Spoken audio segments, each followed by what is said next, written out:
Bismillahirrahmanirrahim. Assalamualaikum warahmatullahi wabarakatuh. Innal hamdalillah nahmaduhu wa nasta'inuhu wa nastahdihi wa nastaghfiruh wa na'udzu billahi min shururi anfusina wa min sayyiati a'malina. May yahdihillahu fala mudilla lahu wa may yudlil fala hadiya lahu. Amma ba'du, rabbi shrah li sadri wa yassir li amri wa hlul 'uqdatam min lisani yafqahu qawli. اللهم لا علم لنا إلا ما علمتنا إنك أنت العليم الحكيم وتب علينا إنك أنت التواب الرحيم. اللهم لا سهل إلا ما جعلته سهلا وأنت تجعل الحزن إذا شئت سهلا. اللهم سهل أمورنا، اللهم علمنا ما ينفعنا وانفعنا بما علمتنا. اللهم زدنا علما وألهمنا بالصالحين. أمسينا وأمسى الملك لله والحمد لله لا شريك له، لا إله إلا هو إليه المصير. أمسينا على فطرة الإسلام وكلمة الإخلاص وعلى دين نبينا محمد صلى الله عليه وسلم وعلى ملة أبينا إبراهيم حنيفا وما كان من المشركين. اللهم إنا نعوذ بك من أن نشرك بك شيئا نعلمه ونستغفرك لما لا نعلم. آمين. Jemaah sekalian yang Allah Subhanahu wa taala, mari kita mulai ta'lim kita malam hari ini dengan bersama-sama kita membaca kita baca Al-Fatihah. Silakan hadirkan di benak kita semua hajat baik kita, baik untuk urusan dunia kita atau urusan akhirat kita, baik untuk diri kita sendiri atau keluarga kita atau siapapun yang kita cintai atau kaum muslimin dan muslimat secara umum. Al-hadi niyya wa kulli niyatin salihah. Al-Fatihah. A'udzu billahi minasy syaithanir rajim. Bismillahirrahmanirrahim. Alhamdulillahi rabbil alamin. Ar-Rahmanir Rahim. Maliki yaumiddin. Iyyaka na'budu wa iyyaka nasta'in. Ihdinas siratal mustaqim. Siratal ladzina an'amta 'alaihim ghairil maghdubi 'alaihim waladdallin. Amin. Mari kita mantapkan niat kita pada malam hari ini berkumpul ikhlas lillahi ta'ala wa talabul ilm, mengharapkan keridhaan Allah Subhanahu wa taala. Bismillahirrahmanirrahim. Bismillahirrahmanirrahim. Alhamdulillahirabbil alamin. Alhamdulillahirabbil alamin. Nawaitu ta'alluma wat-ta'lima wat-ta'lima wat-tadhakkura wat-tadhakkura wat-tadhkira wat-tadhkira wan-naf'a wan-naf'a wal-intifa'a wal-intifa'a wal-ifadata wal-ifadata wal-istifadata wal-istifadata wal-hatha wal-'assa 'ala at-tamassuki ala tamassuki bi kitabillahi bi kitabillahi wa sunnati rasulih wa sunnati rasulihi wad-du'a wa-du'a ila al-huda ila al-huda wad-dalalata wa-dalalata 'ala al-khairi ala al-khairi ibtigha'a ibtigha'a wajhillahi wajhillahi wa mardatihi wa mardatihi wa qurbihi wa qurbihi wa thawabihi wa thawabihi subhanahu wa ta'ala. subhanahu wa ta'ala. Alhamdulillah, jemaah sekalian Allah Subhanahu wa taala, malam hari ini kita bertemu kembali di pengajian makanan kita yang sempat terjeda karena kita menghadapi atau merayakan bersama-sama hari raya Idul Adha. Dan ada dua momen besar yang sudah kita lewati. Momen yang pertama adalah momen haji, ya. Dan yang kedua adalah momen ibadah kurban. Dan kebetulan ya, malam hari ini insyaallah yang akan kita bahas itu adalah kitab Haji dan Umrah di halaman 247.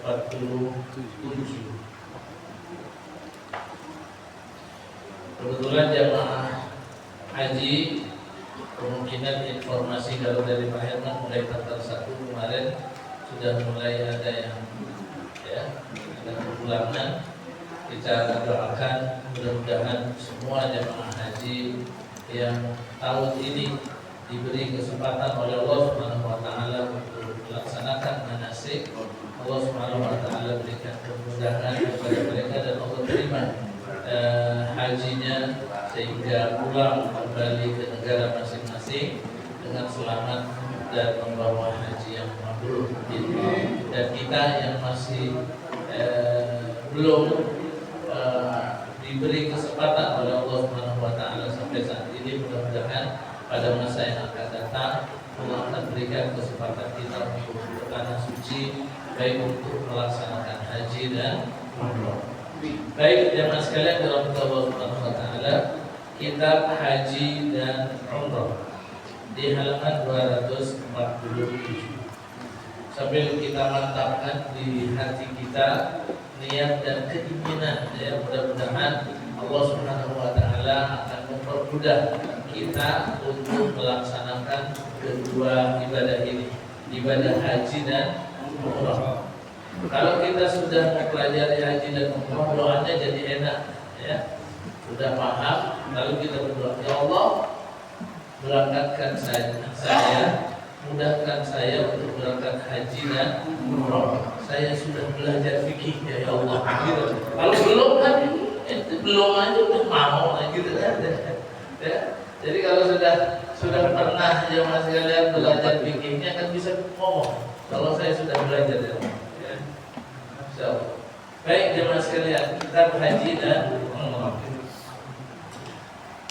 Kita mulai dari paragraf pertama. Di sini disebutkan haji dari segi bahasa asal maknanya adalah menyengaja sesuatu. Jadi kalau di bahasa Arabnya namanya al-qasdu. Jadi bermaksud menuju sesuatu. Ya, al-qasdu. Tapi dari segi syarak, kalau dilihat dari maksudnya di sini adalah menyengaja atau sengaja mengunjungi Ka'bah atau rumah suci atau Baitullah untuk melakukan beberapa amalan ibadah dengan syarat-syarat tertentu sebagaimana yang diterangkan nanti di bawah ini. Jadi ada syarat-syaratnya. Tapi setelah ini dia tidak menyebutkan tentang umrah. Apa makna umrah? Padahal katanya kitabnya ini kitab haji dan umrah. Umrah dari segi bahasa maknanya adalah ziarah. Ziarah artinya mengunjungi. Dan secara istilah umrah itu adalah mengunjungi Baitullah. Jadi hampir sama maknanya, mengunjungi Baitullah, tapi di luar waktu haji, di luar waktu haji, untuk melaksanakan ibadah tertentu dengan syarat tertentu. Hampir sama, cuman bedanya nanti waktunya antara haji dan umrah, waktunya berbeda.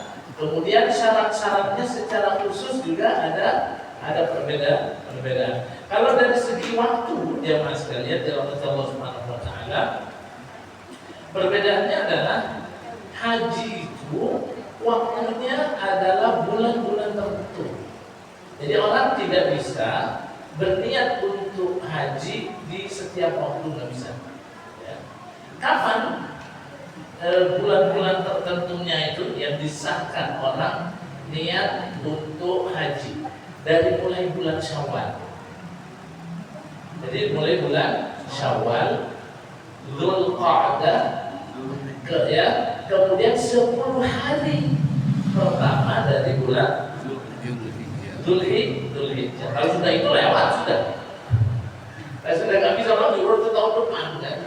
Jadi bulan Syawal, Dzulqa'dah sama 10 hari dari bulan Dzulhijjah. Itu bedanya deh. Kalau umroh itu kapan saja, kapan saja orang bisa berniat umroh, ya.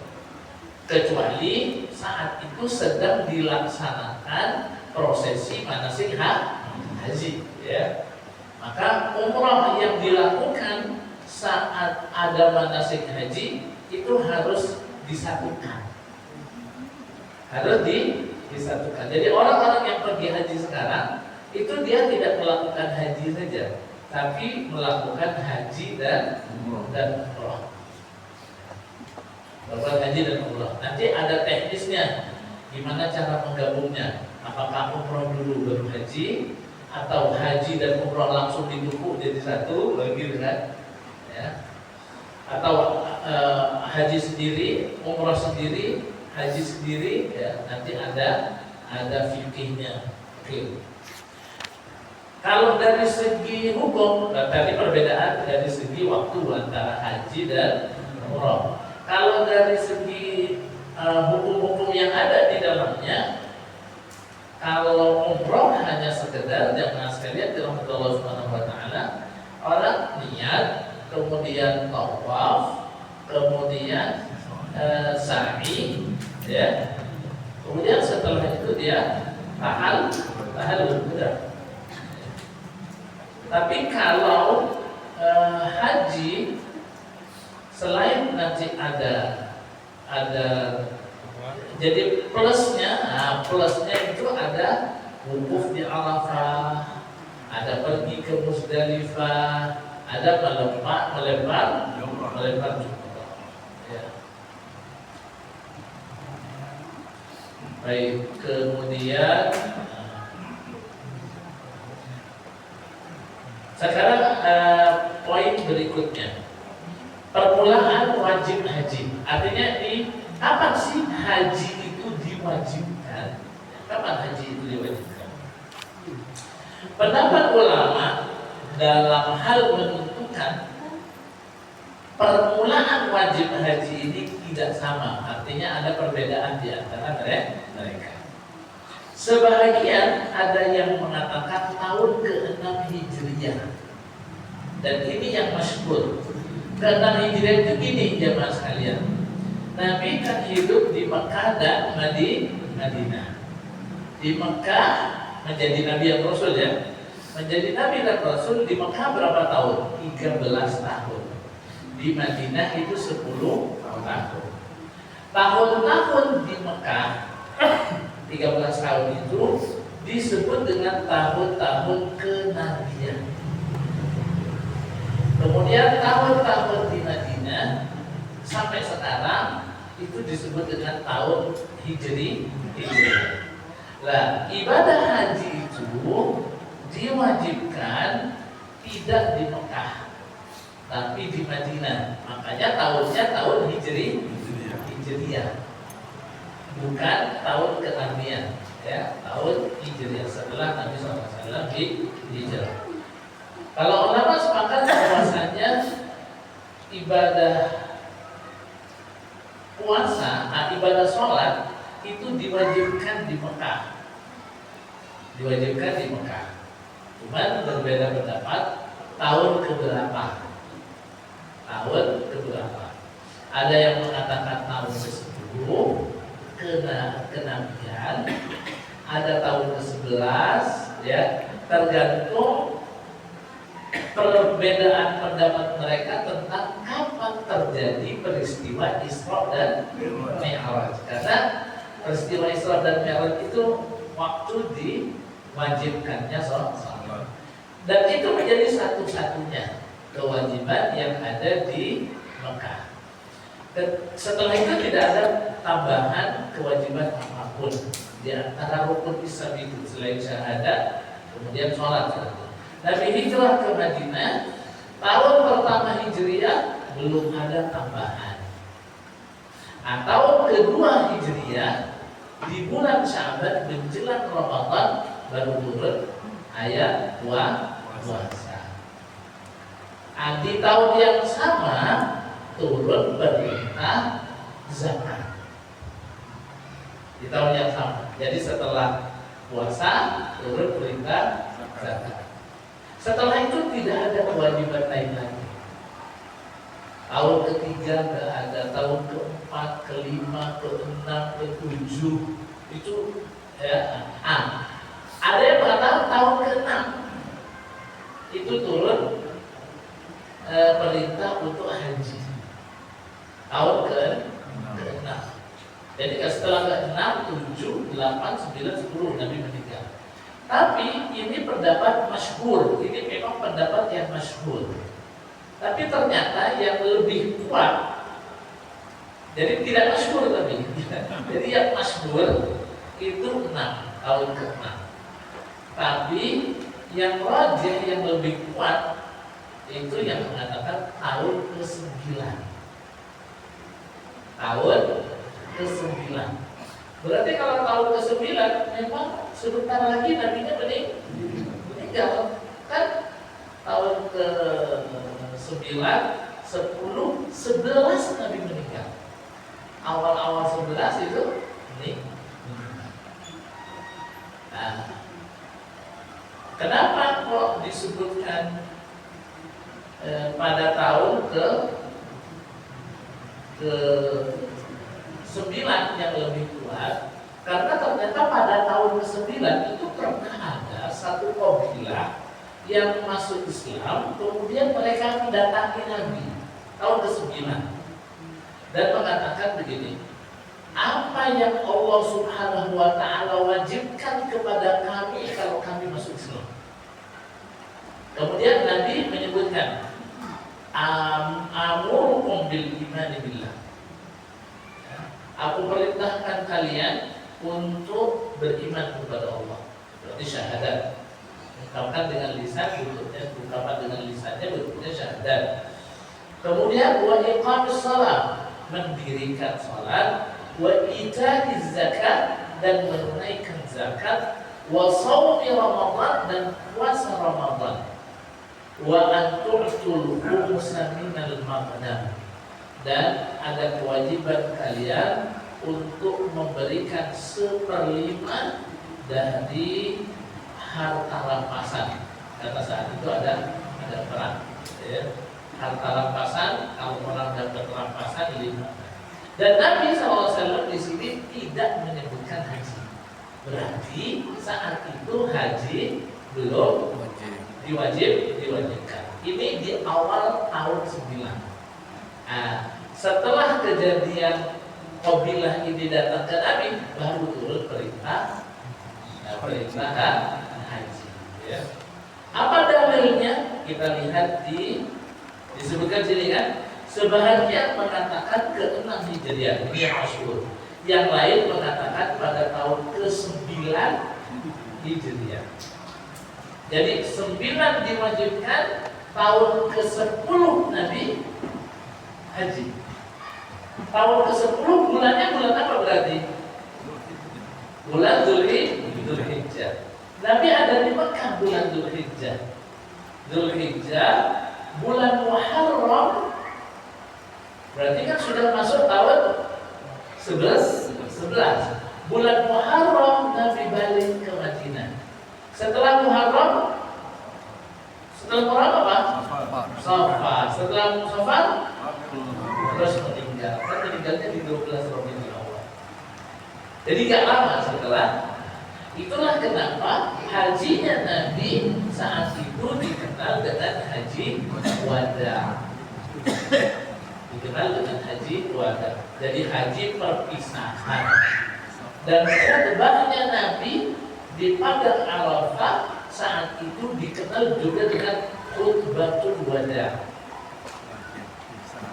Jadi khutbah perpisahan. Ya. Dan saat itu jemaah sekalian berkumpul kaum muslimin yang jumlahnya sangat besar, berangkat dari Madinah ke Mekah. Nabi itu kalau bahasa ilmiahnya woro-woro dulu sebelum berangkat.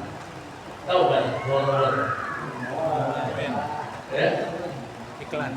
Jadi siapa yang mau berangkat haji, ya, tahun ini kita kumpul di Dzul Hulaifah. Dzul Hulaifah itu miqatnya penduduk Madinah. Sekarang namanya Bir Ali. Ya, sekarang namanya Bir Ali. Namanya aslinya Dzul Hulaifah. Kumpul semuanya di situ. Jamaah sekalian, yang kumpul saat itu jumlahnya besar sekali. Besar. Diperkirakan lebih dari 124.000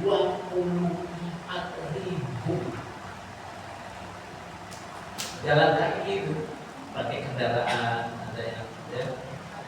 Makanya butuh waktu, ya, cukuplah 124.000. Dan itu bukan seluruh kaum muslimin, itu yang haji saja.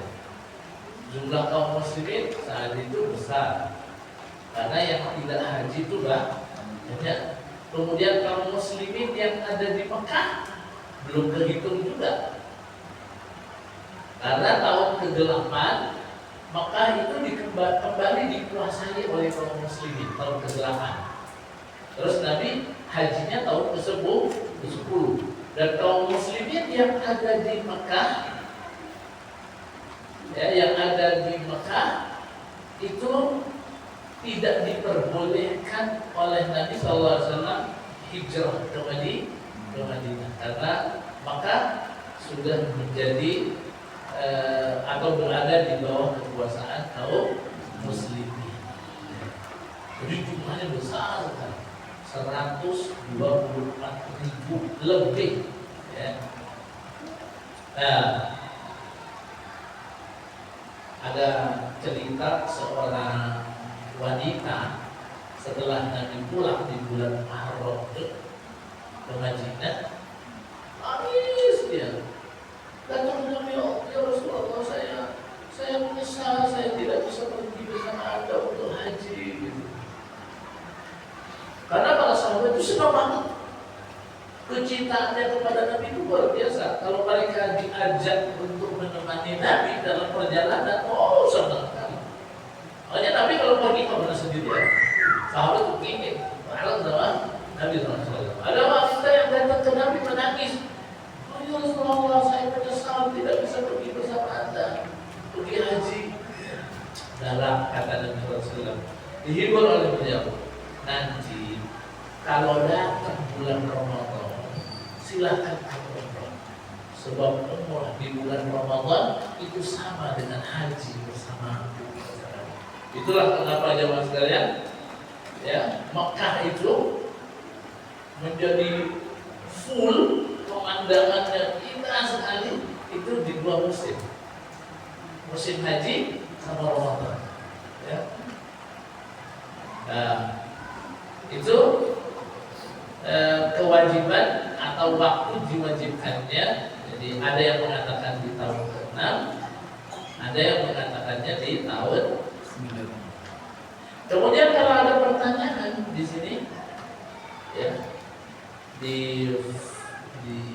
alinea yang kedua, ya, haji diwajibkan atas orang yang puasa berapa kali? 1 kali seumur hidupnya. Nah, kemudian di bawah ini ada beberapa dalil. Dalil yang pertama menunjukkan kewajiban ibadah haji. Walillahi 'alan nasi hajjul baiti man istata'a ilaihi sabila. Silakan siapa yang punya mic-nya. Mengerjakan haji adalah kewajiban manusia terhadap Allah, yaitu bagi orang yang sanggup mengadakan perjalanan ke Baitullah. Nah, ini dalil kewajibannya, dalil kewajiban haji, ya, lillahi 'alan nas. Tapi di atas tadi ada beberapa poin yang butuh dalil. Dalil wajibnya ini. Hadis yang sekarang hadisnya. Buniyal Islamu ala khamsin. syahadati an la ilaha illallah wa anna Muhammadar Rasulullah wa iqamis salati wa ita'iz zakati wa hajjil baiti wa shaumi Ramadan. Islam itu ditegakkan di atas 5 dasar. 1. Bersaksi bahwa tidak ada Tuhan yang hak patut disembah kecuali Allah, dan bahwasanya Nabi Muhammad itu utusan Allah. Dan kedua, mendirikan sholat yang 5 waktu. Ketiga, membayar zakat. 4. Mengerjakan haji ke Baitullah. 5. Berpuasa dalam bulan Ramadan. Hadis ini memberikan keterangan kepada kita posisi haji di dalam Islam. Jadi kalau Islam itu diumpamakan seperti sebuah bangunan bunyan Islam, maka Islam itu dibangun atas beberapa dasar. Ada tiang-tiangnya. Pertama syahadat, la ilaha illallah Muhammadur Rasulullah, mendirikan salat, menunaikan zakat, haji dan puasa Ramadan. Nah, haji termasuk salah satu di dalamnya. Jadi hadis ini mengisyaratkan tentang di mana posisi zat haji di dalam Islam. Dia salah satu di antara rukun Islam. Hadis yang agak panjang ini di halaman 248 ini akan menginformasikan buat kita bahwasanya puasa haji itu wajib dan wajibnya hanya sekali. Kita lihat, jadi ada ceritanya ternyata. Saya akan langsung bacakan supaya waktunya agak singkat. Wa an Abi Hurairah, diriwayatkan dari Abi Hurairah, khatabana, berkhutbah kepada kami, berbicara kepada kami Rasulullah sallallahu alaihi wasallam. Jadi suatu saat Rasulullah ngomong sama sahabat. Faqala, lalu beliau bersabda. Apa sabdanya? Ayyuhan nas, wahai manusia, qad faradallahu alaikumul hajja fahajju. Bukan fahujju, fahajju. Hajja yahujju. Fahajju. Wahai manusia, Allah telah mewajibkan kepada kalian berpuasa, haji, maka laksanakan haji itu atau berhajilah kalian. Nah, hadis ini menunjukkan wajibnya haji. Jadi Nabi SAW ketika ada ayat turun kepada beliau yang menginformasikan apapun itu, maka beliau akan memberikan informasi kepada para sahabat. Nah, ketika turun syariat ibadah haji, beliau memberikan informasi kepada sahabat. Allah telah mewajibkan kepada kalian melaksanakan haji. Maka laksanakanlah haji itu oleh kalian. Faqala rajulun, maka ada seseorang yang berkata, nanya begini, akullu amin ya Rasulullah, apakah hajinya itu setiap tahun ya Rasulullah? Fasakata, lalu Nabi diam. Gak menjawab. Ada yang mengatakan Nabi gak dengar, tapi ada yang mengatakan Nabi gak senang dengan pertanyaan itu. Tapi orang itu, makanya Nabi gak gubris. Tapi orang itu nanya lagi. Hatta qalaha talatan, sampai dia itu nanya sampai 3 kali. Setiap tahun gak ya Rasul? Rasul, setiap tahun gak ya Rasul? Akhirnya Rasulullah menjawab, faqala nabiyyu sallallahu alaihi wasallam, law qultu na'am lawajabat. Kalau aku mengatakan ya, maka haji itu akan wajib setiap tahun. Wala mastata'tum, dan kalian pasti tidak akan mampu untuk melakukannya. Daruni ma taraktum, biarkan saja. Apa yang tidak disebutkan jangan ditanyakan, karena itu sudah pasti. Jemaah sekalian dirahmati Allah Subhanahu wa taala, kalau ada perintah yang diberikan buat kita, itu diwajibkannya dilakukan terus-menerus atau cuma 1 kali? Sekali. Ya, masa dia ambilin air. Ya sekalian aja ambilin air. Apa saya ambilin air? Nanti dia ambilin lagi. Bukain pintu, nanti bukain terus. Habis itu bukain lagi. Ya enggak, cuma sekalian. Ya, jadi nggak perlu ditanyakan, itu sudah paham.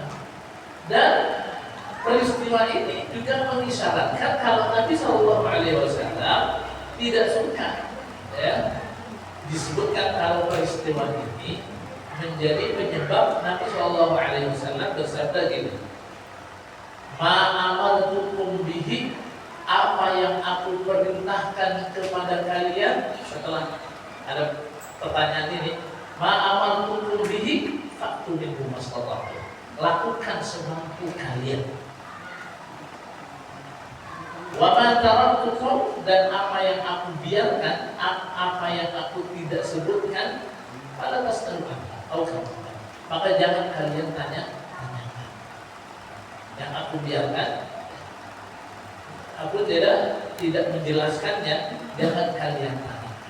Sebab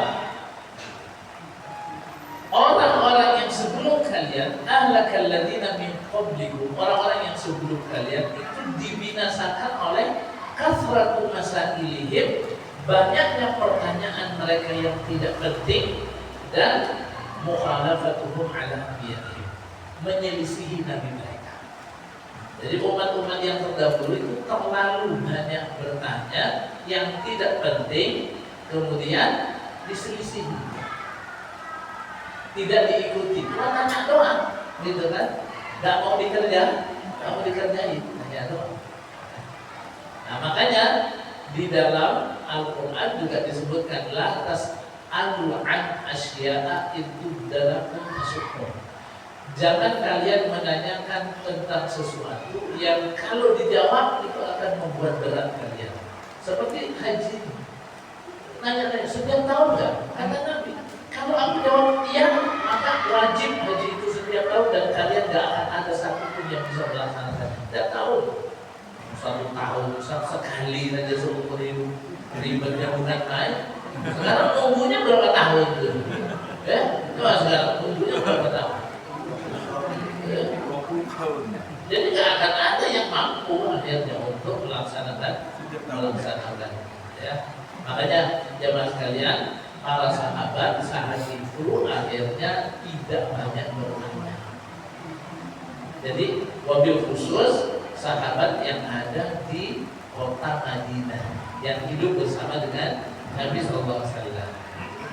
Kalau mereka ada permasalahan, maka Allah Subhanahu wa Ta'ala akan menjadi malaikat untuk memberikan informasi jawaban. Ya. Tapi yang boleh bertanya saat itu adalah orang-orang yang ada di luar Madinah. Kalau yang ada di luar Madinah boleh nanya karena mereka nggak ketemu dengan Nabi Sallallahu Alaihi Wasallam. Oke, balik lagi. Jadi ini hadis ini ya, menunjukkan yang pertama haji itu wajib, yang kedua haji itu hanya cukup 1 kali, wajibnya 1 kali, wajibnya 1 kali.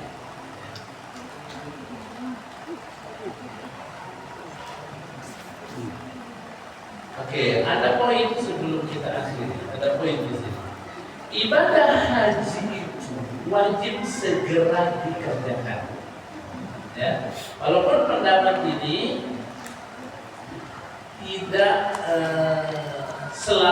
tidak pas dengan pendapat mazhab Syafi'i sebenarnya. Walaupun buku ini banyak mengambil mazhab Syafi'i, tetapi untuk ini dia tidak sesuai dengan mazhab Syafi'i. Jadi ini dia wajib untuk. Kalau di mazhab Syafi'i dia disunahkan untuk disegerakan. Kalau orang mampu, sunnahnya segera dilaksanakan. Mazhab Syafi'i mengatakan ini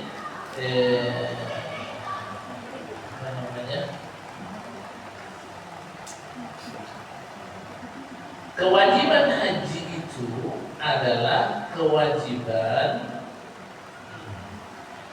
Madhab Imam Syafi'i, pendapat Imam Syafi'i, supaya kita tahu.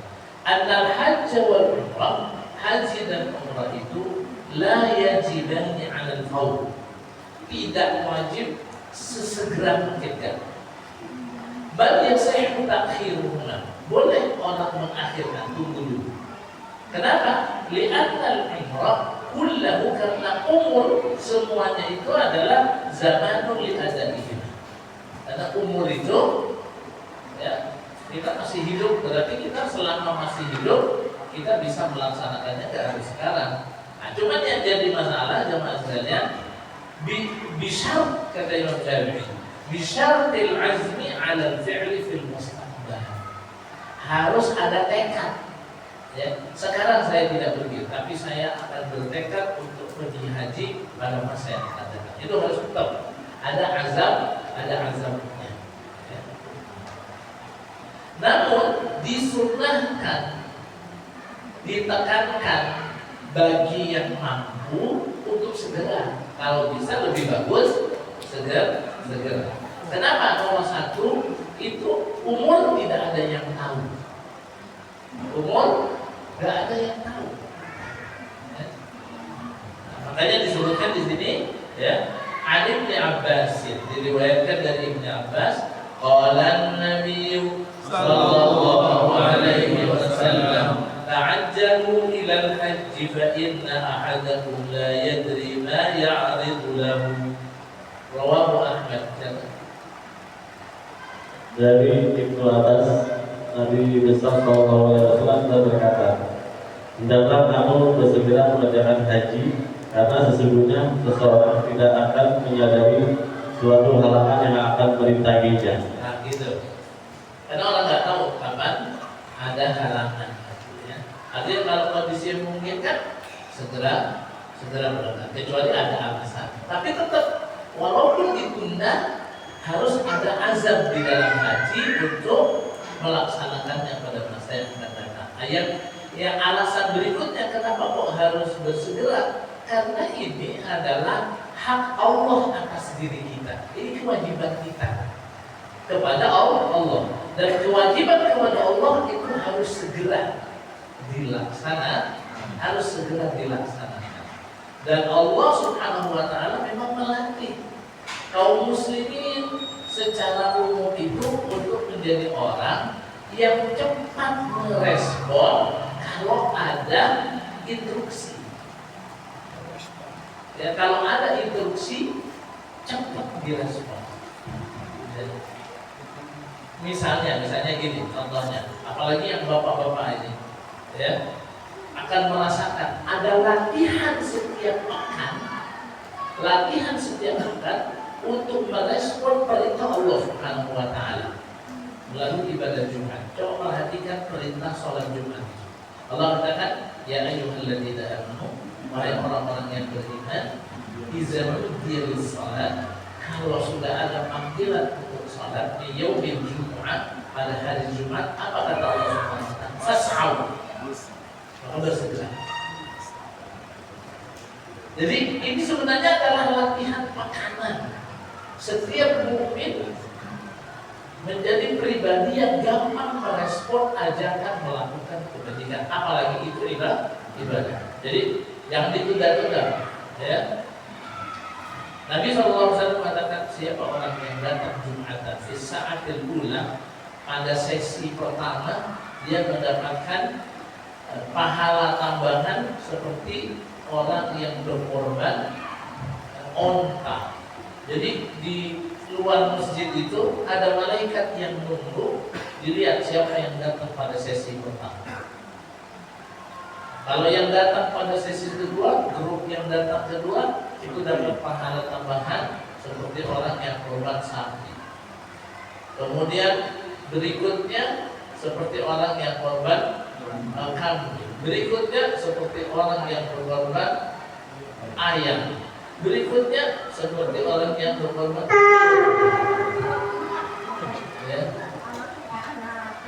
berkorban telur, ya. Dan kalau imam sudah naik mimbar, ya, khatib naik mimbar, catatan tambahan pahala itu hidup ya, maka bersegera susunannya. Jadi kalaupun mau ditunda, kata Imam Syafi'i, boleh ditunda, harus tetap ada azam, ada tekad untuk melakukan pada masa yang akan datang, dan disunahkan untuk menyegerakan. Karena umur tidak ada yang tahu kapan, kemudian aral yang melintang, umur masih ada, tapi orang sudah tidak sehat lagi. Apalagi nanti kita akan tahu bahwasanya haji itu adalah ibadah yang banyak mengandalkan fisik dibandingkan dengan bacaan-bacaan. Haji dan umrah itu fisik, beda dengan sholat. Sholat itu dominasinya itu adalah bacaan. Berdiri ada bacaannya, ruku ada bacaannya, beda. Tidak lain lagi, sujud lain lagi, duduk antara sujud lain lagi, terus berubah. Kalau itu maka ada tidak nasi. Nah, ini beberapa poin tentang ibadah haji. Insyaallah nanti yang akan datang kita akan lanjutkan ya, masih bercerita tentang ibadah haji dan umrah. Semoga Allah Subhanahu wa taala berikan kesempatan kita untuk punya semangat terus ya, dan berdoa agar Allah Subhanahu wa taala berikan kesempatan buat kita melaksanakan haji dan umrah. Tapi sudah pada tahu ya mas sekalian, ada tabungan umroh kita ya. Nah itu apa ya? 500.000 kita sudah dapat porsi untuk bisa berangkat umrah akbar bersama dengan majelis silaturahim di tahun 2020. Baik, kita cukupkan sampai sini. Kita baca hamdalah. Alhamdulillahirabbil alamin. Kita baca sayyidul istighfar dan kafaratul majlis. Bismillahirrahmanirrahim. Allahumma anta rabbi la ilaha illa anta khalaqtani wa ana 'abduka wa ana 'ala 'ahdika wa wa'dika mastata'tu a'udzu bika min syarri ma sana'tu a'udzu laka bi ni'matika